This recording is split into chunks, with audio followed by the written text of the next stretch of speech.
Greetings. Welcome to On Becoming a Healer. In each episode of this podcast, we ask about how doctors and other clinicians develop helpful and rewarding relationships with the people we aim to serve. But what we can offer patients and their communities depends in part on who gets into the profession of medicine. There is a renewed interest in programs that try to help people who want to become doctors have a chance to do that, even if they didn't start with quite so many advantages as I did. I'm going to be speaking with two people who are seeking to become doctors and one physician working with the I Am Able Foundation, a pipeline program focused on Black students in the Chicago area. So I just want to say welcome to all of you and offer brief introductions. First up, Dr. Sosa Aiwerioghene is a physician who was born in Nigeria, and he came to the U.S. at age 16. Recently graduated from Loyola's School of Medicine with a match in anesthesia, and he is a mentor in the I Am Able program at this time. Hello, Sosa. Hi, thank you for having me. Korinne Carr is a native to the west side of Chicago. She went to Xavier University in Louisiana and HBCU, and then became a science teacher in Chicago's public schools. She has two boys. And after teaching for a while, she decided to pursue medicine, and she is in the I Am Able program and applying to medical schools. Hello, Korinne. Hello. Josh Leake is the son of a minister, now a bishop, who went to Northern Illinois University, and he's also a medical assistant. He's pursuing a post-bac series of studies at Chicago State, and he's applying to medical school. Hello, Josh. Hello. Very excited to be here. Thank you for having me. So, and finally, my co-host, as people know, is Saul Weiner. Hi, Saul. Hi, Stefan. So at this point, I'd like to ask Saul to tell us why this topic is one that we are really interested in and how you came to invite these three guests. Sure. So first of all, I want to remind listeners of an episode that we did quite a long time ago in October of 2020 with Dr. Lamenta Conway. Lamenta is a physician in Chicago who founded the I Am Able Foundation. She and I have been close colleagues and friends for 20 years. And in that two-part series, we featured her life and the challenges that she experienced as a Black woman getting into the medical profession, coming from a community in Chicago where getting into medicine is very uncommon. And there are so many hurdles to overcome, particularly in the context of systemic racism. And then in the second episode, she talked about why she founded I Am Able in order to create a pipeline program for many others. And so I just want to recommend that as a starting point for listeners. So I thought that it would be wonderful to reach out to Lamenta and identify several of the participants in the I Am Able Foundation so that we could hear directly from them about their experiences. Now, I think that many listeners are aware that there is a tremendous underrepresentation of Black physicians in the United States. And there's also a fair amount of research showing that for Black patients, having a Black physician can make a significant difference. And some of you may be quite familiar with the work that's been done looking at a number of aspects of the effect of not having enough Black physicians on the care of Black patients and on their experiences. But I think I want to start by saying that even if that weren't the case, even if there were no evidence that Black patients would benefit from more Black physicians, I think we have to acknowledge that there is a fundamental injustice in our own profession when we look at the actual numbers. So, for instance, in 1978, Black men accounted for 3.1% of the national medical student body, and now the number has fallen to 2.9%, and that's actually from 2019, from when we have available data. So, unfortunately, we've actually lost ground. With Black women, the numbers are not much better. In 1978, 3.6% of medical students were Black women, and now the number is 4.4%. Now, again, these numbers are really discouraging when you think about the fact that Blacks in America represent about 13% of the population. So I think we really have to start by saying that, if we as a profession believe in justice, this is something we should be concerned about. These numbers are 3 or 4-fold below what they should be if this population were represented equitably in our profession. And so, we felt this was a good opportunity to talk with young people who are going through this process of trying to enter the profession, one of whom has successfully entered the profession and is just about to start residency, but has been playing an important role in mentoring. and then 2 others who are also working on getting into the profession. When I talked to Lamenta, we thought we'd pick individuals who kind of represent different aspects of this challenge. So, of course, Sosa has gotten to the point where he is about to embark on the profession of medicine as a resident. And then we have Korinne, who, of course, is a Black woman trying to get into the profession, well on her way, has been, as you heard, applying to medical school. And then Josh, who, of course, is a Black man who is also working on the journey into medicine as well. So we've kind of got a representative picture here. The other thing I'll say before we get started is that Sosa comes from a Nigerian background. He actually, as you heard, came to the United States at the age of 16. And that, I think, creates quite a different context. And I think we'll be interested in getting Sosa's perspective on that. I think it's quite different to enter a kind of racist society when you've already had 16 years in an environment where you haven't had to deal with some of those struggles compared to basically growing up in that environment.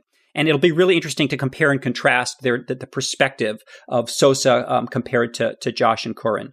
So without further ado, I want to turn it over now to Stefan and just tell you how much I'm looking forward to having this conversation and getting to hear firsthand from them about the challenges and rewards of this really difficult journey. Okay. Yeah. No, thanks a lot. I'd like to start, if possible, with Korinne. And we have one question we're going to try to ask all 3 of you, or actually a couple of them for all 3. This question has a premise to it, which you may or may not agree with it. So just listen carefully. And if you think the question itself is a problem, just tell us. But here's how we might say it. Korinne, in a just world, we might say that skin color really shouldn't matter at all. Maybe no one would care or really notice skin color more than, say, a person's eye color. That's not the case in the United States. When did you become aware that your skin color would be a factor in your life? When in your life did that emerge? Thank you for asking that. I went to a high school where I was the minority, and I was around Black kids, white kids, kids of multiple races, so that was normal to me. But when I went to college, I went to an HBCU, and learning more about other people's stories and backgrounds kind of made me realize that there were other people out there that looked like me, but were really different from me. In high school, I also don't feel like I was given a lot of direction, but none of my advisors pushed me toward Xavier or any other school, knowing that I was looking to be a doctor. Most of my push came from my family, and they didn't know. The reason I went to Xavier was because my parents heard a Tom Joyner morning show, and he was talking about the top schools to go to if you're interested in becoming a doctor. And they heard that and told me, and it just so happened to be when I was applying to colleges. And so I'm like, oh, okay, this is where I'm going. But it was totally different being around mostly all Black kids. Being at Xavier, there were kids looking like me that were smarter than me. It really kind of made me push myself. So I did notice that it made a difference when I was just, I guess, more surrounded around students that looked like me all the time. That's fascinating. And I think that a lot of people, maybe a lot of white people, actually think that they imagine that a Black person's first experience is they're Black and they're suddenly around whites. And they think, oh, this is going to make a difference. But you're actually saying the opposite, which is your view and your perspective changed radically about what the skin color might mean once you were in a mostly Black environment like Xavier University. That's right, Stefan. Even being at Xavier, some girls were darker, some girls were lighter. And you get treated differently just because of that as well. I was considered one of the light-skinned ones. So, people do look at you differently in that way. And you try to my goal as a person is just try to be a good person. So I know that color makes a difference. I'm not naive, but I do try to just treat people with kindness and respect and be a good person. I'd like to shift this question to someone with an entirely different background, which would be Sosa, who, was born and raised mostly in Nigeria. And Sosa, I'm wondering when, if at all, you thought of skin color as potentially being a factor in your life, if there's something that brought that to light in your mind. Yeah, no, thank you so much, Stefan. I think this is an especially very important question to ask. So of course, I was born and raised in Nigeria. I moved when I was 16. And of course, Nigeria is a country where, for the most part, everyone looked the same. We might have different faces, but in terms of skin color, we absolutely looked the same. And at the time, I didn't think anything of it. Color wasn't even part of anyone's conversation. It was just non-existent at the time. So when I moved to the United States, I was 16. It's very interesting when I started college. Actually, I have a story. When I started college around 2012, I remember distinctively one fateful evening. I was walking home, and at the time, I think I had a hoodie on, one of those hoodie things in the fall season, I think. And I was just walking home, no issues. And I remember one of my mentors, she screamed my name. She screamed Sosa, and I was like, hold on. Don't be screaming my name like that in the evening. And then she ran up to me. She's like, Sosa, do not have your hoodie on. And I quote, it's not safe for you. This was in New York City at the time. This is the Bronx. This is the evening, and you're a big black man. You cannot have a hoodie on. You could get hurt. And I was taken aback. I was like, what are you talking about? Holy shit. What are you talking about? So, it was around that time that Trayvon Martin was just unfortunately killed. So I started to realize that this is actually a thing. Okay. Like, I can't just be walking around willy nilly without paying attention to my environment, just because of the color of my skin. So I would say, yes, it was around 16, 17, 18. That's when I started to realize that I am different. I'm different from the person next to me. And it's a context change. It's a change of context that forced you to suddenly see yourself in a different way. Absolutely. Absolutely. And honestly, there's nothing wrong with being different, but it's unfortunate that we have to have this conversation where different is scary. Right. I mean, I have felt very different when I worked in Africa, but I was different in a way that was actually, odd, but privileged. I was a physician visiting, and, I was a fish out of water. I mean, people could see me. I could see myself not fitting in exactly, but it didn't represent a significant threat to my well-being. Yeah. So I think you've got a very different trip there, and suddenly popping up in New York with a hoodie on. Yeah. But I would say this though. This is one of the reasons I really I love New York City. It's one of the most diverse places in the world. So of course, we have people from Nigeria, Africa, South America, everywhere. You kind of find your community in a place like New York City. So I would give New York that. Some props. Yeah. And I guess, Josh, we haven't asked you, but I'd like to ask that same basic question, which is when, if ever, did you become aware that your skin color would be a factor in your life? So for me, the experience was a little different from Korinne and Sosa. So growing up in Knoxville, Tennessee, you kind of start out assimilated into what was the culture there. So pretty much you get used to walking into restaurants and being the only black family, and everybody's looking at you because you don't look like them. The racism aspect wouldn't really kick in until I moved to Chicago. And that was where, I found myself kind of the reverse effect of Sosa and Korinne. And it was like, oh, like, you're black. Like, these are the things you were taught in Tennessee not to do. And these are the things that we do here that you're allowed to do. So I found myself around a group of people that were very liberated.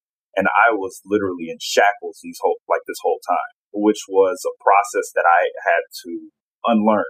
And it would take me another 10 years, just 10 years and therapy to unlearn it. So. Could you give one example of a behavior that you were potentially taught not to do in Tennessee? Bear in mind, I live in Alabama, but something you were taught not to do that then you could do in Chicago. I think just like speaking up for yourself in general. It's very frowned upon. I mean, and Sosa touched on it, like being a black man, a lot of people find you intimidating for whatever reason. So I had built a great skill. I am very great at disarming people, but it comes at a great cost, right? Like people tell me all the time, like, you have such a calm demeanor. Well, I have to be that way, right? I can't be expressive. Otherwise, you may be afraid of me and everything that comes with me. But pretty much, I pretty much had to learn how to speak up for myself. And, my wife was one of those people who helped teach me how to speak up for myself properly and tell people what it is that I'm feeling in an appropriate manner that wasn't threatening to them. Wow. Yeah. Being told you're so reassuring and calming when the backstory is because I was expecting to be threatened by you kind of doesn't sound so nice. Exactly.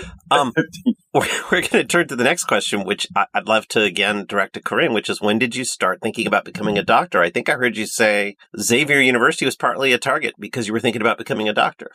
I think about this question all the time because I don't know if there's like a moment where I said I'm going to be a doctor, but I do remember, I guess my earliest thing that I can remember is in 4th grade, we talked about careers, and that was the one that stuck out to me the most.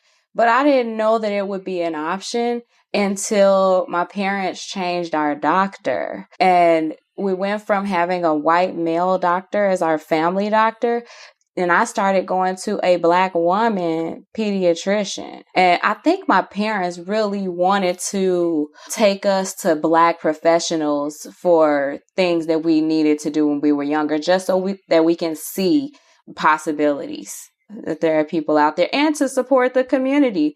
But at the same time, science was always my jam. Like in school, it was my favorite class, as well as math. And of some of the professions that I've just been introduced to, even in college, just becoming a doctor seemed the best for me because I really do like talking to people, learning about their stories, just hearing what others have to offer and seeing how I can be of help. Yeah, I think seeing somebody makes a big old difference. Sosa, when did you start thinking about becoming a doctor? What got that in your mind? Yeah, no, it's very interesting. I'm so glad that I'm on this call, especially being an immigrant. So I'm bringing that immigrant perspective. If you're not aware, there's this old thing, or I guess like a stereotype, where immigrant parents normally encourage. I don't want to use the word push. They encourage their kids to either go into medicine, engineering, or law. My parents were kind of similar. In high school, I remember them just saying, "So you're going to be a doctor and nothing else." And I'm like, hold on, no. I like the sciences, but you're not going to tell me when I'm going to be, okay, so chill. So at the time when I started college, I loved the sciences, and I was actually working on going into graduate school and getting a PhD. I was working in this lab in college. I loved it, but I didn't feel fulfilled. I didn't feel like I was doing what I wanted to do. Around junior/senior year of college, I just started self-reflecting, and I was like, what is my purpose in life? What can I really do? And I started exploring other options. And I stumbled upon a program much like the Aiwerioghene Foundation in New York called Mentoring in Medicine. Again, this is just to emphasize the importance of programs like the Aiwerioghene Foundation. But anyways, I contacted a couple of physicians. I was able to shadow them or work with them in some projects. And I realized that my purpose in life is to serve. And again, we can serve in, different aspects and stuff, but I wanted to serve my community through healthcare. I wanted to serve by bridging the medical gap between the communities and, obviously healthcare. So it was around then I found my purpose, and I don't see myself, or I couldn't see myself doing any other thing from then. What I hear there is that serve my community could mean serving Black people in the U.S. or maybe elsewhere, right? Yeah, absolutely. And again, your community doesn't necessarily have to be, for me, Black people, right? Community is just the people you kind of identify with. But in this case, yes, it would be serving the underserved, serving minorities, serving the Black people who desperately need people who look like them to serve them. I, too, was pushed. I'm the child of 2 immigrants, and I did have a number of, I would say, strong advantages from them. But when I laid out my potential choices near the end of college, they pretty heavily leaned on medicine as the most secure pathway, which was okay for me as it turned out, but could have been a tough form of pressure. And I should emphasize, again, when my parents were pushing me to go into this field, I kind of rebelled against that. I didn't want that. But I was able to find myself going back to this profession because that's what I really wanted to do. So, I had my own, I would say, incentives for going into medicine rather than having my parents, push me into going into medicine. Yeah. Josh, tell us about when you first thought about becoming a doctor, and were there any role models involved or people who guided you toward that? So my parents played a large role in my decision.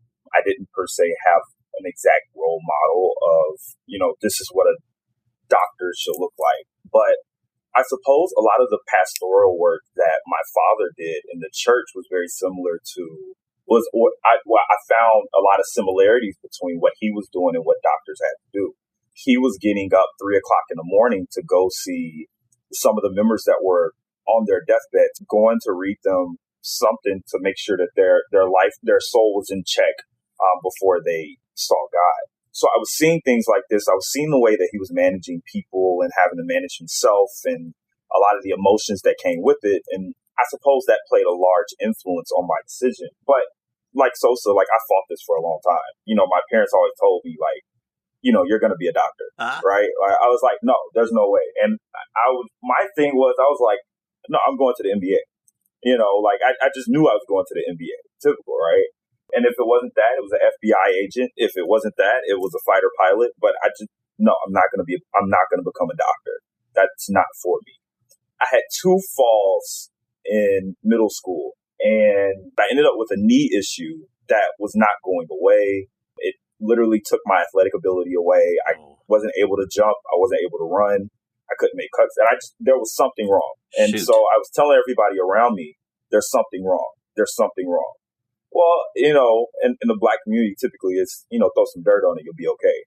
Or there's nothing wrong with you, just push through it. So I was pushing through it, tough guy, right? High pain tolerance, you'll be okay. So I pushed through it. Things got worse. The doctor had me on, I believe it was a total of 900 milligrams of Aleve a day just to manage the inflammation. And I came up with the diagnosis before he even got to it. And that's how I ended up falling in love with medicine. From there, I ended up joining the athletic training program and was able to get a lot of hands-on experience. I decided that role wasn't enough for me as far as patient care, went. And the rest is pretty much history. I mean, I didn't really know I wanted to be a doctor until I started shadowing Dr. Ike through the I Am Able program, who was a cardiologist out of Northwestern. I guess for point of reference, I have to ask, and maybe it won't be important, but was Dr. Ike Black? Absolutely. Okay. There was one thing he said to me, nobody else had said to me. It was, you can do it, you just don't know you can do it yet. And those words literally changed my attitude moving forward to this day. Yeah, so suddenly this thing that was your parents were pressing, but was to your mind out of reach, began to seem like it was in reach. Did I hear you right there? Yeah, absolutely. When you talk about being generations behind, it literally felt like I was at the bottom of the ocean and I had all this pressure on me to perform.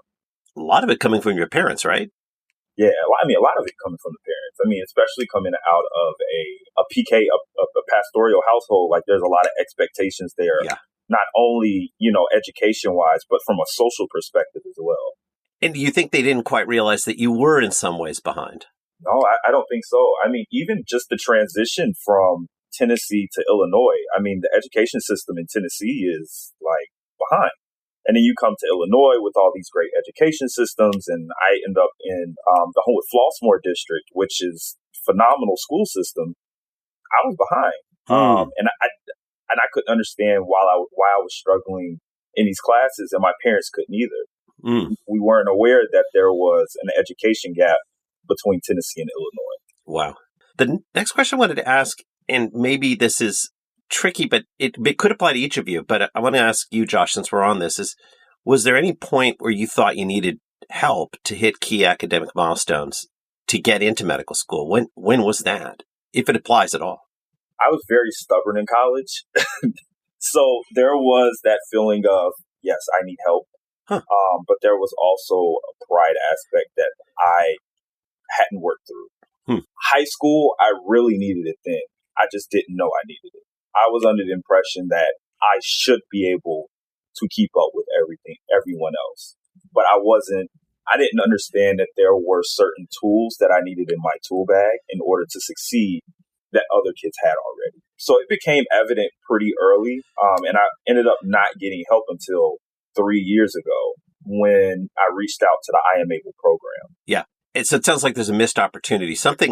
High school's not when we ask high schoolers to decide for themselves what help they need. It's when we ask adults to assess whether high schoolers need help. I'm hearing there might have been an assessment not done, an idea not entertained, something missed there among the adults. My parents, their expectations of us were of pure heart. And so anything that was out of the ordinary, typically it was more so you're just not working hard enough. You need to work harder. You're being lazy. Not even thinking like, hey, like there's another alternative here. Maybe there is some help that's needed that we're missing. Do you think you could say what that help is, or maybe one aspect? We all need all kinds of help. It's pretty diverse, the types of help we require. But is there one element you think that now stands out to you as one element of help that mattered a lot once you got it? One-on-one, a lot of one-on-ones help with me. Just being able to sit down with either a tutor or a teacher, and just hash out the nitty-gritty details. Yeah. Just a time where I can just ask any and all questions, no matter how on point or off the wall they may be, just to silence a lot of the background noise that I have when it comes to actually trusting a particular answer. I could totally relate. Let me ask Korinne, was there a point for you when you thought, I'm going to need help to hit academic milestones? When was that? Did it come at the right time, I guess? So I believe that I am still learning how to ask for help. Most of my life, I was the youngest of 3 sisters, 3 girls. And I guess in saying that, I felt pride because I was the first one to graduate from college. And so I think that my older sisters in some way looked up to me. So I didn't know how to go and ask for help. I was the help, So knowing that I wanted to become a doctor, when I graduated from college, I took the MCAT, the old MCAT. There is an updated version since 2015. So I took the old MCAT and I did not score competitively at all. And it really shocked me because I think I'm so smart, but everything in school came somewhat easy if I enjoyed it. And so I'm thinking that when I take the MCAT, it's going to be super simple. I can do this. And it kicked my butt. I believe what would have helped me most is if I had mentorship and the resources that were available to me, I didn't know how to use them. And so I didn't know how to ask for help. Maybe should I take the MCAT again? It was like, I need money now. I'm grown, 20, 22, or however old at that age. I need to make some money and help out. Either help out if I'm going to live at home or take care of myself. And so that's when I started substitute teaching and got into really started enjoying teaching. And, I think about, should I have asked for help or could I have asked for help? I'm really trying to just take this whole life thing in stride and learn from areas where I was weak and try to get better and grow as an individual. So when I started to consider changing careers, from teaching to medicine, it was a whole thing because I would have had to quit my job, which ultimately I did. But that's a big decision to make when you have a husband and 2 children who are young. And so I decided to wait 2 years before I resigned. I made the decision 2 years before I quit. And we really tried to plan everything and see what it is that I might need to move forward. And so I found the post-bac program that I ultimately went to at Dominican, and we decided that that would be the best thing for me to stay local and go to school. And from there, I said, you know what, I'm going to reach out more now than I did in undergrad to my professors. Try to have more of a relationship with them and see if that helps me to kind of move forward. And in that, I ended up having a really good relationship with them. But some of the students there as well hooked me up with I Am Able. And it just so happened that Dr. Sweetie Conway's story is so similar to mine that she was married. She was an older student. She had 3 young children when she first started medical school. If that didn't sound like me, I didn't know what did. And so I'm like, all right, this lady, she did it. And so, I have a really great relationship with Dr. Conway.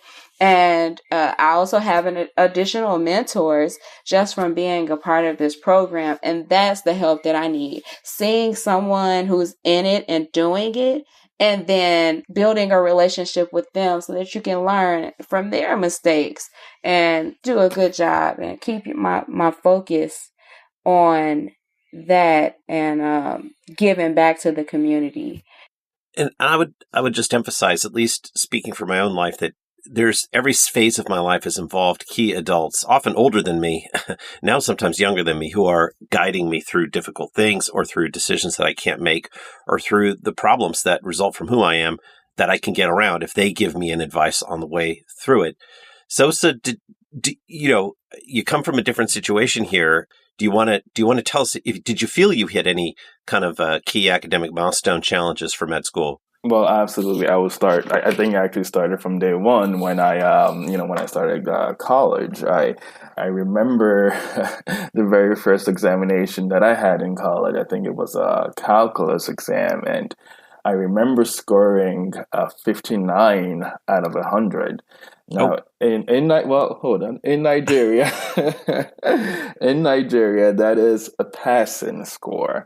Now, when I scored that 59, I was so happy. I was like, "Oh my God, I'm doing great. This is gonna be smooth." And then my friend at the time, took me to the corner and was like, "Hey, Sosa, you just failed." I was like, "Wait, what?" He's like, "Yeah, you need to get your stuff together because you just failed." So, it was around that time, I knew I had to change my study habits and make things work and, just, tap into the resources that I had around. Thankfully, in college was a little bit on the smoother side. However, though, the process of applying to medical school was a whole different story. And Korinne had touched on this earlier. The standardized tests, the MCATs, that was terrible. And I don't know about a lot of other students, but I struggled with it. I took the exam twice, and even then I was still not comfortable or confident about, getting to medical school with the scores that I had. But thankfully, again, the other aspects of my applications were stellar. But I really did struggle with standardized tests.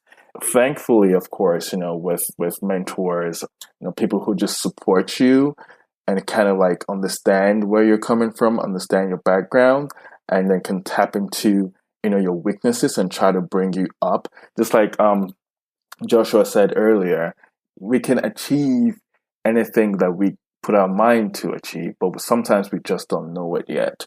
And it's inspirational conversations like that actually brought me to this position that I am in now. The mentors, were they sometimes not in medicine? Were they usually in medicine? Actually, they were from all over. I had mentors. I remember Dr. Anthony Watkins, who now is a transplant surgeon in New York City. He was one of my mentors. He really took me under his wing, guided me through the entire process. My mentor from the lab that I was working in college, Dr. Stark, she was amazing. She supported me throughout the way. We should always be, open to always reach out to people again, make those connections from those relationships and get out of your box, like your box. It's just reach out to people and tap into those resources. For those of you who have listened to some of the earlier episodes, one of the things I've talked about in the past about myself is that I have a learning disability. And so for me, getting into medicine was especially challenging. And I had to really develop a lot of coping strategies to deal with some of the frustrations and challenges.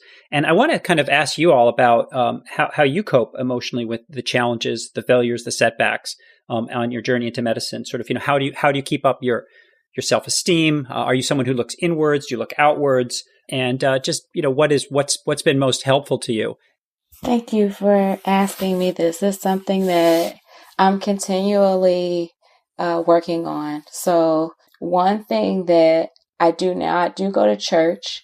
I am spiritual. I'm a Christian, and I've been going to church all my life. So that part is somewhat ingrained in me. But at the same time, I have doubts and fears and, lose my faith even in myself sometimes. It's like I listen to music. That really helps me because I sing. I sing in my church choir, and I sing with my husband, and I sing in the shower and wherever else I get a chance. So music helps me to cope. Gospel, R&B, rap, whatever. I also talk to people, my mentors. I talk to my family who are not in medicine at all. And I talk to them just to clear my mind of the medical stuff and just let me hear about your day. I talk to my children. They are weird, just like their mom and dad, but they keep me up to date on new stuff. What's happening with 6-year-olds and 8-year-olds nowadays, YouTube, Sonic the Hedgehog, stuff like that. So I guess my coping comes from keeping my family close and not totally keeping my mind on medicine 24/7. And Josh, how would you compare your approach to what you just heard? I'm very similar in the sense that I have my support system that I utilize whenever my initial fail-safes have failed me. So I'm more so, I turn inward just because I just feel as though if I can deal with it inside, we're good. Nobody else needs to know what's going on. But, I turn inward until, inward doesn't work anymore. And then we turn outward. But I found that a lot of my frustrations I've been able to work out through some of the sports that I play. Like, for example, I'm a very avid golfer. And so those who know anything about golf understand just how frustrating and challenging it can be. But there's a lot of life lessons that are involved in it as well. And I've learned so much about myself through that. And one of the things that it's really helped me do is practice emotionally regulating, which has been huge in helping me get over a lot of the frustrations that I have. One of the most recent examples I have of it was, or the outward aspect at least, was we were in class. This was a biochem class, and we were given some information. And so we started to learn it, and I was working through the information in the packet, and I was getting frustrated. And I'm like, I don't understand why it's taking me so long to do this. And one of my good friends, Sam, turned to me and said, I don't understand why you're frustrated. And I looked at him, I was like, what do you mean? It's like, you just got the packet 30 minutes ago. How are you expecting yourself to learn this so quickly? And from there, it dawned on me that I had these unrealistic expectations placed on myself. And the emotional regulation work continued from there. That's a great story. I can definitely identify with that. I can see the same thing happening to me. Sosa, how about you? Yeah, no, I think my mind is very similar to Josh's, to be honest. I do a lot of self-reflecting though. And I think that, just, looking through my experiences and how I could have worked around those different situations has really helped me. But I also practice a lot of meditation as well. And I go to the gym. I work out way too much than I really should. But those are kind of like my, what helps me kind of navigate more difficult situations. And then when I think about my failures and stuff, I do a lot of self-reflecting. So I think a natural kind of follow-up question is, what would make your training experiences or your studying experiences better, both as a person of color and also just in general? Obviously, since the focus of this podcast episode is on the challenge of taking this journey into medicine, as someone who is Black, I think our listeners would be particularly interested. Sort of imagine also that some of our listeners may be others who are interested in working with the iMabel Foundation or other pipeline programs. What do you think would make the training experience and the journey into medicine better for you if you could kind of think all the way back to when you first decided you were interested in medicine, kind of looking forward, what would have been most helpful for you? Yeah, so I've done a lot of reflection on this piece, and I struggled greatly in school, as we discussed earlier. But I think if I had to go back and do it all again, one of the key things that I would do differently, I would definitely be much more interactive and present with my classmates and the teacher. I think as a Black man, it's so easy for us to get just caught in the wave of everything. And it's very easy for us to fall to the back of the class. And it's a gradual progression. You know, you start out in the front, then you go to the middle, then you go to the back. Next thing you know, you're out of the class. I went through it through many classes and I just wasn't engaged. So I think one of the things that I would definitely do is be much more engaged with my peers and my professors. I just want to comment on how important a suggestion I think that is. I was one of those people who did actually go to the teaching assistant or the professor all the time. I probably drove them crazy. When I didn't understand something, which actually was a lot of the time, if not most of the time, I'm thinking way back to when I took chemistry, for instance, and I just couldn't follow a darn thing. I was one of those people who was basically knocking on the door of the professor every day, just saying, help, help, help. And I think what you're saying is maybe something about the culture in which you were in was sending you some kind of message that you should just kind of maybe not do that and kind of drift to the back of the class. And that was maybe compounding the problem. Is that what you're trying to get at? Absolutely. So there was definitely a compound effect, right? So you've got a kid coming from Tennessee where it's frowned upon to speak up for, what you have going on. Like you deal with it. I mean, you roll your sleeves up and you just deal with it. But it wasn't helping here, right? Nobody was reaching out to see, like, was there anything that they could do to help? I mean, it was on you. Nobody was coming to save me. And I had to get to a point where I decided that I was going to be my own best advocate in this moment and actually say, like, hey, I need help. I'm not understanding this. Like, I think you're doing a phenomenal job teaching this, but it's not helping me in this way. So, yeah, it was definitely a compound effect, like if I'm not engaged, I can't interact with the material like I should be, like everyone else is. And so now, like, I'm playing catch up and I want to get an A, but I don't have a study habits going on. And it was just a compounding effect into basically oblivion. It didn't typically yield a great result. So Josh, you earlier, this is really interesting because, it kind of fits with something you said very early on in the conversations, which is you talked about how in Knoxville, you kind of learned that as a young Black boy at that time, you weren't yet a man, that you were basically supposed to be kind of passive and be very careful not to speak up too much and so forth. And you talked about how hard it was to unlearn that when you came to Chicago and how you had to unlearn that. And I'm just kind of wondering if that was part of the piece here, that like it was part of this message that you should be on the kind of reserved side, the passive side, and maybe that was part of the issue. Is that what you're getting at? That was part of the issue. The other part of the issue was the expectations I had placed on myself. When I was middle school, high school, I didn't have to study. I could just sit there in class and pick up everything that I needed to, and I would think that that was all that was needed. And so I started off college trying to do the same thing. Nobody talked to me about study habits, study technique. It was the teacher gave you assignments. You did the assignments. If you did the assignments, you got a great grade. But in college, it's much different. There are much more intellectual questions that needed to be that are asked that you are only able to answer if you interact with the material in a certain way. And that is a skill that I wouldn't learn until maybe my junior year college, which at that point, I'm just putting it into practice and I'm not exactly a master at utilizing those study techniques. Yeah, I am. I'm thinking about that. It's late in the game when it's junior year, if you're about to take the MCAT. Exactly. So very late in the game. And so I ended up deciding not to take the MCAT, right? I said, I've got a lot of weak points. My GPA doesn't look great. Mm-hmm. And I just need time to get this sorted out. Well, I would become even more exposed to myself and kind of like the inner workings of me through the MCAT. I mean, the MCAT was such a huge pivotal point for me.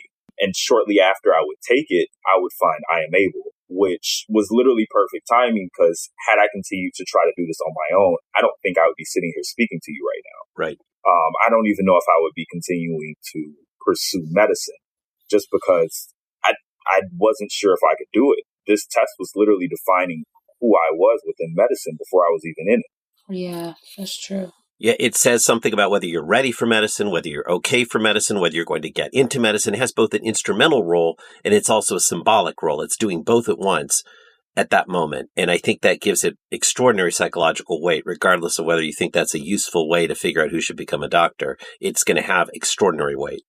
Absolutely. And I think, kind of the biggest thing with that was just managing your own expectations about what defines you and just understanding who you really are. Right? Like, this is one test, but it doesn't determine how good of a person that you are. It doesn't determine how, great of a husband you are. It doesn't determine how great of a friend you are, how compassionate you are. There's a lot of parts of you that it doesn't read. And it's only one aspect. And it doesn't even tell you that, it doesn't tell you how smart you are, right? It tells you how well you can take a test. And I've never been a great test taker, which is, one of the things that we work to overcome as well. And honestly, just to touch on that, Josh. So medicine, I guess the world of medicine is more so on, it kind of breeds a competitive environment. And I feel like that shouldn't be the case, right? It should be more of a collaborative environment.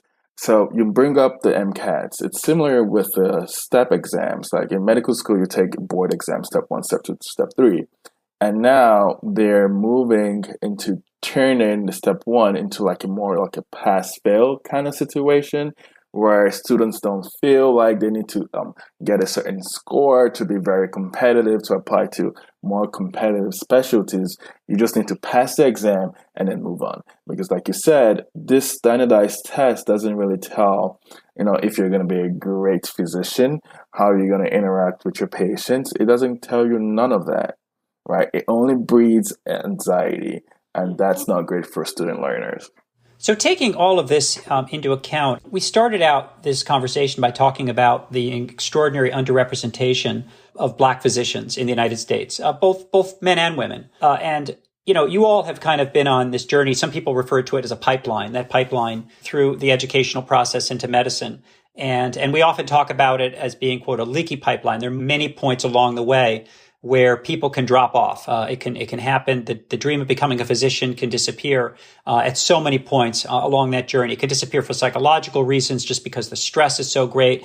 It can disappear because you don't have mentors to kind of set a path for you, or to inspire you, or to let you know something's possible. It can happen because you just haven't had an opportunity to build an academic foundation. There's so many possible contributing factors. From each of your perspectives, what is it going to take? What is it that is going to make that difference? I mean, I think being Black in America makes it extraordinarily challenging to be successful on the path into medicine, because there are so many impediments that we've been talking about. I think it's interesting that Sosa is on this call, is participating in this, because we kind of get the ability to compare and contrast.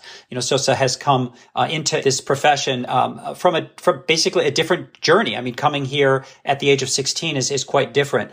We've talked a lot about intergenerational trauma for Blacks in America, what they've had, not just what you've had to experience, you, Korinne, and Josh, but what your parents had to experience, what your parents had to experience, and then the way in which that creates a number of psychological as well as structural challenges for you. And so just kind of when you look at your lives, I'm interested in getting your perspectives on what is it going to take for us to solve this problem so that Blacks in America are not at such a disadvantage. And I know this is a huge question, but I'm interested in your personal points of view as to what we need to do and what would likely be helpful.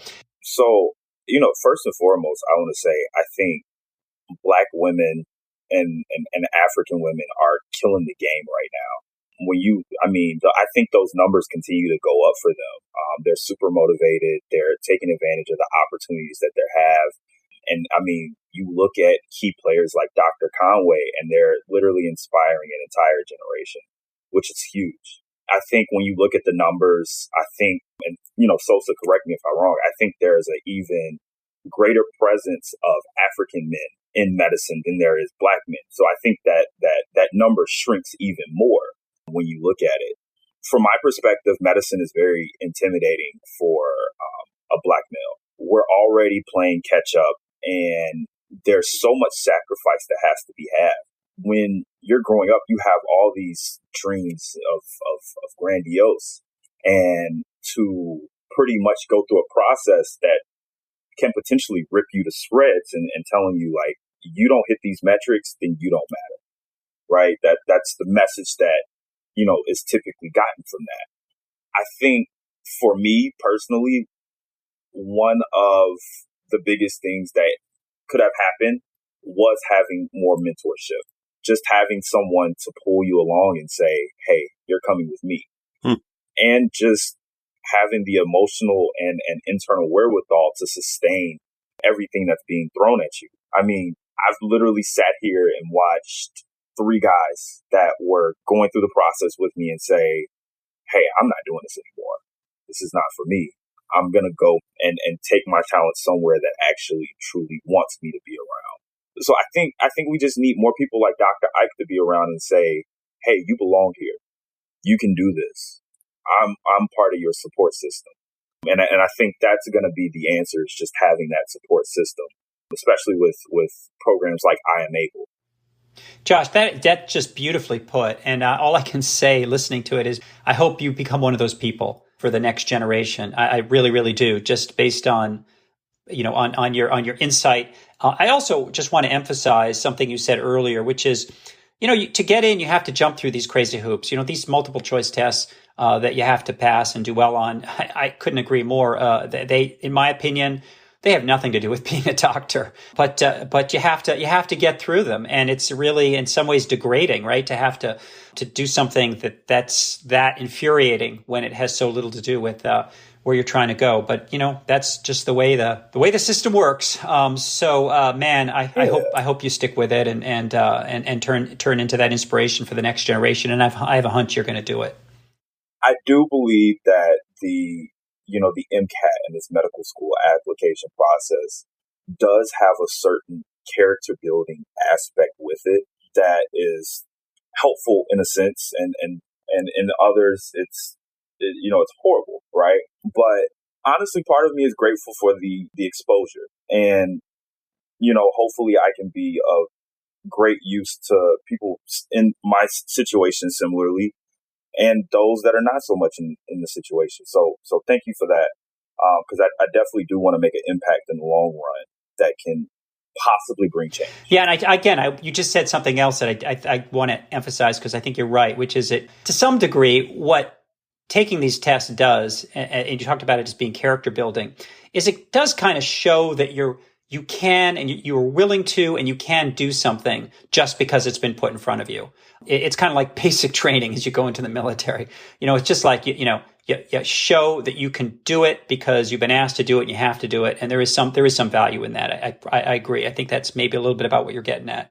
So Sosa, why don't you maybe close out here and just tell us a little bit about your perspective on this question as well. I couldn't even say it better than Josh. I share the same sentiment. I think that, first of all, being a Black person, we kind of, have this idea of either, like Josh said earlier, going into the NBA or, putting out a rap album, something in that realm. That's only because, for the most part, those are the professions we kind of see on a daily basis. So I have this notion where you cannot be something you do not see. So I think that mentorship, just like Josh said earlier, it's going to be the driving force in this predicament right now. We need more people like Dr. Ike.